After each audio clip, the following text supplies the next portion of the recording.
મહાનગરપાલિકાની સામાન્ય સભા મુલતવી રખાઈ છે, જેની જાણ કેટર્સવાળાને ન કરાતા 250 થી 300 લોકોનું ભોજન વેડફાઈ ગયું હતું। વડોદરા મહાનગરપાલિકાની સામાન્ય સભા મુલતવી રહેતા કેટરિંગ સંચાલકને જાણ કરાઈ ન હતી।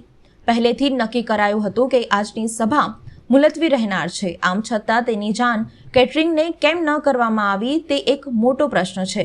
તમામ રસોઈ તૈયાર થઈ ગઈ, કાઉન્ટર પણ લાગી ગયા અને તમામ પીરસનારાઓનો સ્ટાફ પણ સ્ટેન્ડ બાય હતો। કેટર્સ ભોજન શરૂ કરવાની પ્રતીક્ષા કરી રહ્યા હતા, જ્યાં ભોજન તો શરૂ ન થયું, પરંતુ ભોજન સમારંભ રદ કરવાનો આદેશ મળ્યો હતો। પરિણામે તમામ તૈયાર રસોઈ ટેમ્પોમાં ભરી પરત મોકલવી પડી હતી અને કેટરિંગનો સ્ટાફ પણ રવાના થઈ ગયો હતો।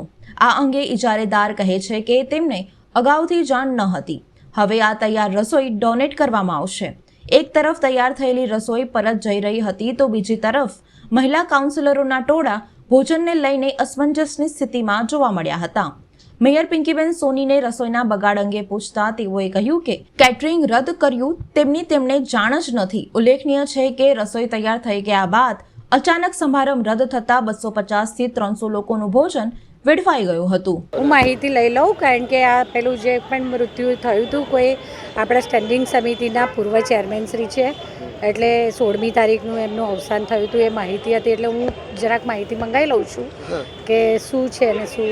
બેન, એમને એક્સપાયર થઈને 2 દિવસ થયા હતા, સભા મુલતવી રહેવાની એની જાણ અગાઉથી બજેટની સભા હતી, એટલે કદાચ માહિતી ડિસાઇડેડ નહીં હોય પહેલેથી, કારણ કે અમારે બધા સાથી કાઉન્સિલર પછી સાથી પક્ષો હોય એ બધા અમારે સાથે બેસી અને કારણ કે પૂર્વ સ્ટેન્ડિંગ સમિતિના ચેરમેન શ્રી હતા, એટલે હું જરા માહિતી લઈ લઉં। કેટરિંગનું આપ કહો છો તેમ મને કોઈ માહિતી નથી કે ભાઈ કેટરિંગનો ઓર્ડર થઈ ગયેલો, રસોઈ તૈયાર થઈ ગયેલી, એવી માહિતી મને નથી, છતાં હું માહિતી મંગાવી લઉં કે શું છે। 250 માણસ આજે કઈ જગ્યાએ તમને જમણવારનું આજે બનાવવાનો કોન્ટ્રાક્ટ છે, કઈ જગ્યાનો હતો?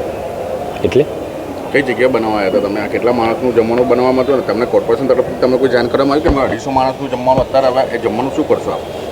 એ તો કોઈ ડોનેટ કરીશું।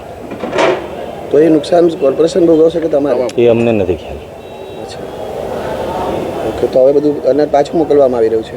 હા, એટલે જેટલી જરૂરિયાતની વસ્તુ છે તે રહેવા દઈશું, બાકીની બધી પાછી મૂકીશું। તમને હમણાં જ જાણ કરવામાં આવી કે તમને જાણ હમણાં કરવામાં આવી? તમે જમવાનું લઈને આવ્યા પછી જાણ કરવામાં આવી કોર્પોરેશન તરફથી? એટલે અમે અહીંયા આ ટીમ આવી ગઈ હતી પછી ખબર પડી। રસોઈ બની ગઈ હતી બધી? ના, બધી નહીં, અહીંયા રો મટીરિયલ આવી ગયું હતું, પછી કે જાણ કરવામાં આવી, પછી કીધું। પણ હવે જે બની ગયું છે એ બધું હવે ડોનેટમાં જશે? જે 2-3 વસ્તુ એવી છે જે બની ગઈ હતી તે આપવી પડશે।